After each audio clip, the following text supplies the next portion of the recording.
নমস্কার বন্ধুরা, আমাদের রান্নাঘর চ্যানেলে তোমাদের সবাইকে জানাই স্বাগত। তো আজকে আমি ফিরে এসেছি আরও একটা নতুন রেসিপি নিয়ে। তো জানি অনেক দিন পরেই ভিডিওটা নিয়ে আসলাম, তো তার জন্য তোমাদের সবার কাছে সরি, কারণ আমার ফোনটা তোমাদের আগেই বলেছি ভীষণভাবে ডিস্টার্ব করছে, তাই আমি ভিডিওগুলো তাড়াতাড়ি দিতে পারছি না। তো দেখো,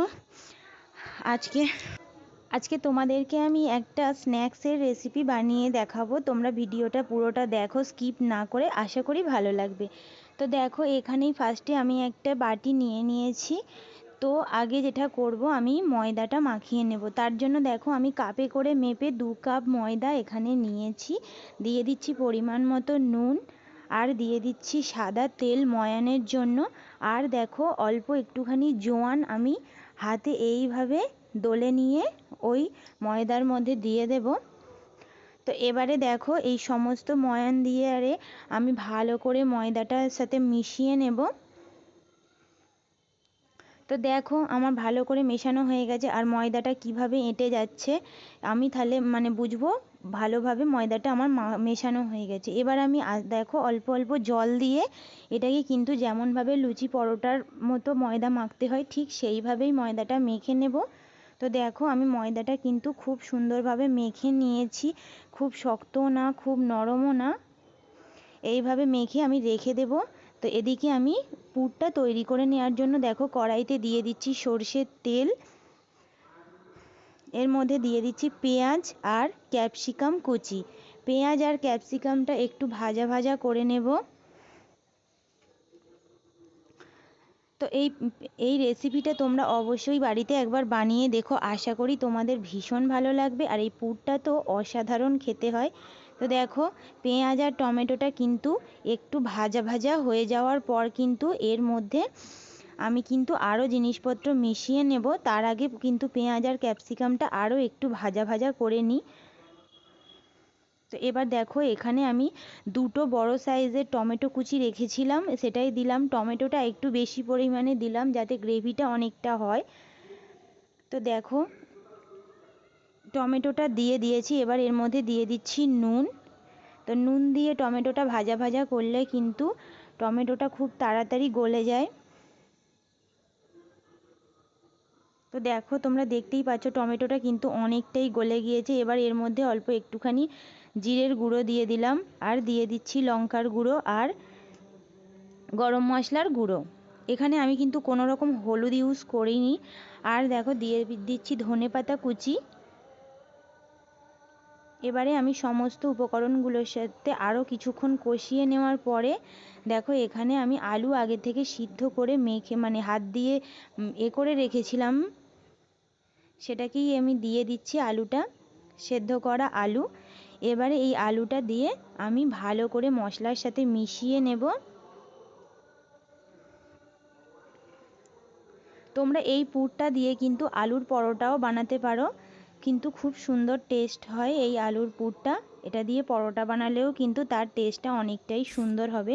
তো দেখো, আমার আলুটা দেওয়ার পরে নেড়ে নেড়ে আমি অনেকটাই শুকিয়ে নিয়েছি। এবার এটাকে নামিয়ে নেব। তো দেখো, এখানে আমি লেচি কেটে নিয়েছিলাম যে ময়দাটা মাখিয়ে রেখেছিলাম।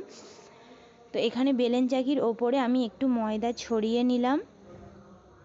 ময়দা দিয়েই বেলবো আমি, এটা কোনো তেল দিয়ে বেলবো না। তো এবারে আমি যতটা পারবো লেচিটা কিন্তু পাতলা করে বড় করে বেলে নেওয়ার চেষ্টা করব। তো দেখো, এরমভাবে বড় করে বেলে নেওয়ার পর আমি এখানে একটা ছোট্ট গ্লাস নিয়েছি। গ্লাসের সাহায্যে কিন্তু ছোট ছোটভাবে লেচিগুলো কেটে নেব। তোমরা চাইলে গ্লাসের পরিবর্তে ছোট অন্য কিছু দিয়েও এটা কেটে নিতে পারো। তো দেখো, এখানে আমার 5টা লেচি হয়েছে। তো বাদ বাকি যে ময়দার এটা তুলে নেব এইভাবে।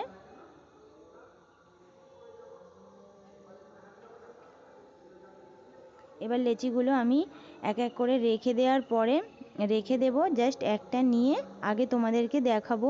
আমি এখানে বিভিন্ন শেপের ডিজাইনের পুরগুলো ভরে তৈরি করে তোমাদের দেখানোর চেষ্টা করছি। জানি না কতটা ভালো হবে, তবুও তোমাদেরকে যেরকম পারি আমি দেখাচ্ছি।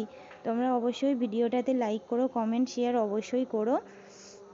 তোমাদের সাপোর্ট ছাড়া কিন্তু আমি এগোতেই পারছি না। তো দেখো, এইভাবে আমি ওই আলুর পুরটা অল্প একটুখানি দিয়ে দিলাম, দিয়ে এইভাবে এক পাশ থেকে মুড়ে অপর পাশটাও ঠিক একইভাবে মুড়ে নেব। তো দেখো এইভাবে মুড়ে নিলাম। এবার দুটো সাইডও এইভাবেই মুড়ে দেব।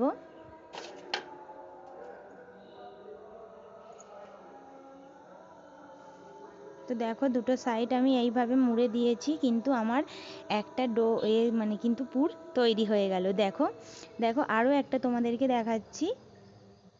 এটাও কিন্তু ওরকমভাবে করব না, এটা আরও একটা অন্যরকমভাবে তোমাদেরকে বানিয়ে দেখাবো।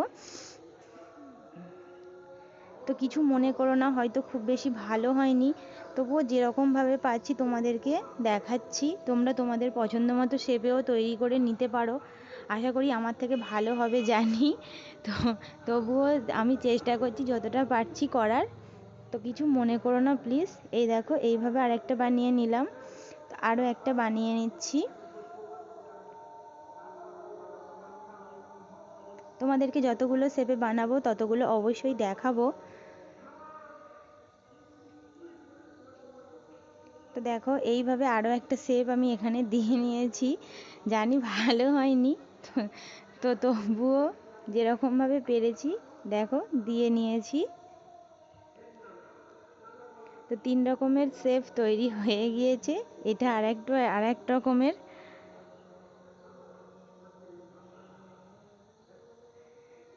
কি মনে হচ্ছে তোমাদের এটা দেখে, কি আমি কি মোমো তৈরি করছি? একদমই নয়। মোমো তো ভাপিয়ে করে, বাট এটা আমি মোমো করছি না। তোমরা দেখো পুরো ভিডিওটা, তাহলেই বুঝতে পারবে। তো দেখো আরও একটা শেপে তৈরি করে নিয়েছি। তো দেখো এতগুলো শেপে আমি তৈরি করে নিয়েছি। তো এগুলোই এবার আমি ভেজে নেব। তো চলো।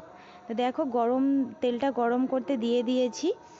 হালকা গরম হলেই কিন্তু আমি পুর ভরা লেচিগুলো ছেড়ে দেব। খুব বেশি গরম করব না তেলটা, তাহলে কিন্তু দেওয়ার সাথে সাথেই মানে একদিকটা চুঙে যেতে পারে।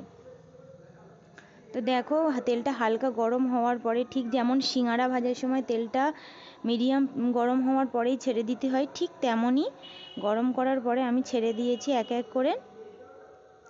তো এবার এটাকে একটুখানি ভাজা হওয়ার পরে ছাঁচার সাহায্যে এক পিঠটা আলতো করে উল্টে নেব।